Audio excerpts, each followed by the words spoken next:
Film ini diawali dengan adegan pernikahan antara Edwin dan Renata. Mereka saling mengungkapkan janji dan tampak bahagia. Beberapa tahun kemudian, Renata yang bangun dari tempat tidurnya pergi menuju meja makan. Ia melihat bahwa kue perayaan anniversary mereka tidak dinikmati oleh suaminya. Ia pun membangunkan suaminya dari depan pintu, sebab suaminya sedang berada di ruang kerja yang tidak boleh ia dekati. Setelah itu, ia pun pergi ke kamar mandi dan memperhatikan bekas cambukan di punggungnya. Ternyata, ia selama ini mengalami KDRT dari suaminya. Dengan wajah yang lebam Renata mulai memasak, dan mendengarkan saluran TV yang mengajarkan bahwa istri harus taat pada suami. Bahkan Renata mempersiapkan baju untuk suaminya berangkat kerja.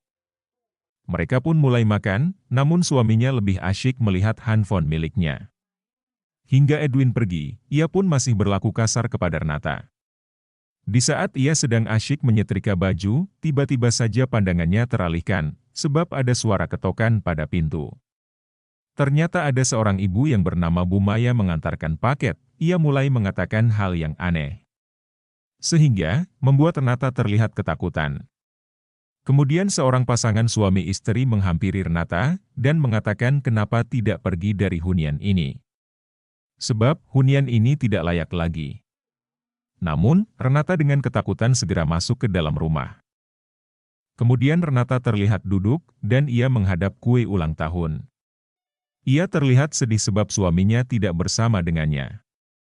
Tiba-tiba saja suara telepon berbunyi, ternyata ibunya menelpon Renata dan mengucapkan selamat ulang tahun. Hal itu membuat ia meneteskan air mata. Dikarenakan kelelahan, ia pun tertidur. Ia mulai bermimpi, ketika ia dengan suaminya baru menikah dan itu tampak membahagiakan sekali buat dia. Namun, ia mulai ketakutan seperti ada sosok lain yang menatapnya. Hingga ia pun terbangun dan mulai ketakutan. Suaminya pun pulang, dan segera tidur. Ia pun sedih sebab suaminya tidak mengucapkan selamat untuk ulang tahunnya. Ia pun berdandan sebab ingin pergi keluar berbelanja. Namun ia tampak aneh dan bingung. Sebab, sikat gigi yang ada tidak sesuai dengan posisinya dan Renata segera memperbaikinya. Sepulangnya ia dari berbelanja, ia terkejut melihat foto pernikahannya berada di lantai. Bahkan ia menemukan sebuah anting-anting yang terletak di lantai. Ia pun mulai curiga bahwa suaminya mungkin selingkuh. Dengan wajah murung, Renata hendak pergi ke tempat laundry dengan memasuki lift. Seketika, pandangannya dialihkan seorang wanita seksi bernama Asmara yang merupakan tetangganya Renata di apartemen itu. Mereka pun mulai berbincang-bincang, Asmara menyindirnya karena Renata terkenal di apartemen itu sebagai istri yang sering dipukuli. Kemudian Asmara pun pergi bersama kekasihnya. Renata yang selesai menyuci pakaiannya terkejut setelah melihat ada sosok wanita di belakangnya. Namun sosok itu pun hilang entah kemana, tiba-tiba saja security datang dan mengingatkan Renata agar cepat sebab tempat laundrynya hendak ditutup. Renata pun pergi dengan rasa penasaran akan sosok yang dilihatnya itu, namun ia merasa masih ada orang yang mengikutinya. Ia pun melihat poster orang hilang, merasa bahwa sosok yang dilihatnya tadi mirip dengan yang ada di poster. Ia pun dengan cepat pergi, kembali ke apartemennya. Sesampainya di rumah, suara telepon pun berdering. Menanyakan keberadaan suaminya, yang tidak bisa dihubungi dan tidak berada di kantor. Hal ini membuat Renata terkejut, tiba-tiba saja suaminya datang dan bertanya siapa yang menelpon. Namun, Renata menjawab bahwa ibunya yang menelpon. Sesudah itu mereka pun makan malam, Renata bertanya tentang pekerjaan Edwin apakah baik-baik saja. Namun Edwin terlihat kesal dan mengatakan bahwa itu bukan urusan Renata. Keesokan paginya mereka pun pergi ke gereja, dan ajaran yang disampaikan menuntut istri agar taat kepada suami. Ternyata Asmara berada di belakang Renata, ia berbisik kepada Renata supaya mengingatkan suaminya Edwin jangan bermain mata di tempat ibadah. Renata pun melihatnya, dan ia pun merasa sedih. Malamnya, Renata yang sedang tertidur mulai bermimpi. Ia pun terbangun dan ketakutan melihat sekitarnya. Tiba-tiba saja terdengar suara wanita di balik dinding kamarnya. Membuat Renata menjadi penasaran dan mendekati arah suara itu. Tiba-tiba saja suaminya datang dari belakang, ia langsung mencekik Renata. Ia mengingatkan Renata untuk tidak ke tempat itu, dan jangan melanggar perintahnya. Keesokan harinya Renata menemui Asmara, ia bertanya apakah ia juga mendengar suara aneh. Namun, Asmara mengatakan tidak pernah mendengar. Asmara pun mengajak Renata minum alkohol, sehingga Renata mabuk dan mencurahkan isi hatinya dan kekerasan yang ia alami. Setelah itu Renata pun mulai berdandan, namun ia terkejut melihat ada sosok wanita di belakangnya. Ia pun segera pergi memastikannya, tiba-tiba ia melihat suaminya. Renata pun merayu suaminya, namun suaminya tidak tertarik sama sekali. Hal itu membuat Renata menjadi kecewa dan frustasi. Keesokan harinya, ia bertemu kembali dengan Asmara di tempat laundry. Asmara pun mengajak Renata untuk meminum alkohol, agar tidak bersedih dan menikmati dunia. Sesampainya di rumah, Renata dibuat terkejut. Setelah ia melihat ada 2 gelas di atas meja. Namun, tiba-tiba ada sesosok bayangan wanita yang jalan di belakangnya. Hal itu membuat ia terkejut dan memastikan keberadaan sosok itu. Sosok bayangan wanita itu terus menakutinya, sehingga membuat Renata segera menutup pintu kamarnya.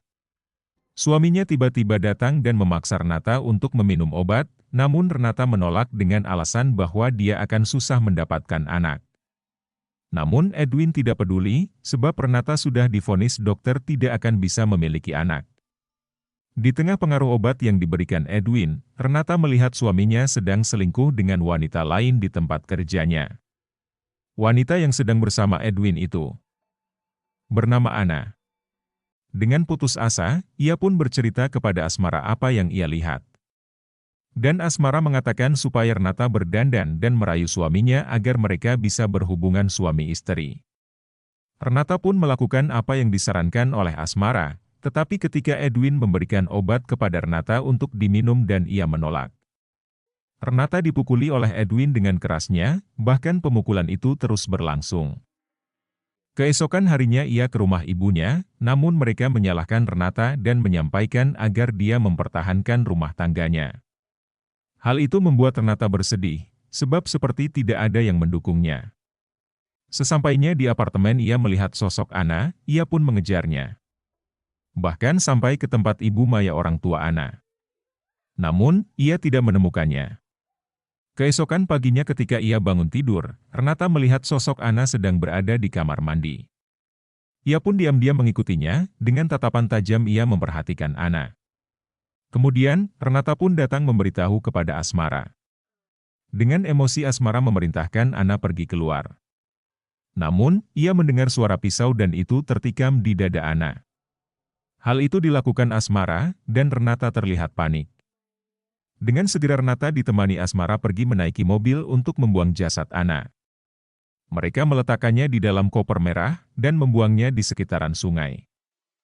Malam harinya Edwin pun pulang, Renata mengajaknya untuk makan. Setelah makan Edwin pun tertidur. Dengan diam-diam, Renata pergi keluar rumah untuk menemui Asmara. Ia mengatakan ketakutannya bahwa mungkin saja Ana masih hidup, namun Asmara mengatakan untuk tidak membahasnya dan segera pergi pulang ke rumah. Tiba-tiba saja Bu Maya datang menghadang Renata, ia menodongkan pisau kepada Renata. Bu Maya mengatakan bahwa ia telah mengetahui semuanya, namun Asmara datang dan mengancam Bu Maya, sehingga membuat ia lari ketakutan. Asmara mengatakan kepada Renata agar menyerahkan urusan ini kepadanya. Keesokan paginya, Ibu Maya ditemukan telah meninggal. Dan hal itu membuat Renata menjadi takut. Sepulangnya di rumah ia melihat Asmara sedang berbicara kepada Edwin. Renata pun mengingatkannya, supaya dia tidak datang ke tempatnya sebab suaminya akan curiga. Namun Edwin datang dan memberi minum obat kepada Renata, sehingga ia mulai tidak sadarkan diri. Setelah beberapa saat di tengah pusing yang ia alami karena obat yang diminumnya, ia pun pergi mandi. Namun tiba-tiba saja, ada sosok Ana yang berusaha ingin membunuhnya. Panik, Renata segera melepaskan diri dan menuju ke tempat Asmara. Ia pun menyampaikan kepada Asmara apa yang dia lihat. Namun, alangkah terkejutnya Renata ketika melihat ada foto Asmara bersama suaminya, bahkan Edwin berada di kamar Asmara. Hal itu membuat Renata menjadi sedih. Di tengah kesedihannya ia mendengar suara Asmara. Ia pun pergi memastikannya, alangkah terkejutnya dia bahwa Asmara telah meninggal dan tubuhnya bersimbah darah. Renata pun mengikuti tetesan darah di lantai, dan ia menemukan pisau di tempat sampah yang digunakan untuk membunuh Asmara. Tiba-tiba saja suaminya datang dari belakang dan menegur Renata. Dan rasa takut Renata berusaha menjauhi Edwin, namun dengan segera suaminya memukulnya lagi dengan keras. Paginya ia pun bangun, alangkah terkejutnya dia melihat bahwa Asmara sedang berpelukan dengan Edwin. Namun ternyata, apa yang ia lihat dan alami selama ini semua hanyalah halusinasi yang dialami oleh Renata. Keadaan sebenarnya ia sedang berbicara dengan suaminya, dan Edwin ingin bercerai namun ia tidak menerimanya. Dengan emosi Edwin pun memukul Renata berkali-kali, supaya membiarkannya pergi. Ketika Renata mulai sadar, ia pun mendekati Edwin yang sedang membereskan berkas-berkasnya. Dengan segera ia menikam Edwin berkali-kali hingga tewas. Setelah itu ia melihat handphone milik Edwin dan membalas pesan dari Ana untuk datang ke rumah. Beberapa saat kemudian, Ana pun sampai ke apartemen dan mencari Edwin. Di sana, Renata sudah menantinya dengan memegang pisau yang masih menempel darah Edwin.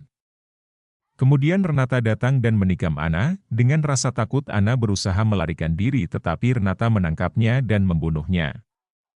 Dan kemudian diperlihatkan bahwa yang membunuh ayahnya sendiri juga adalah Renata.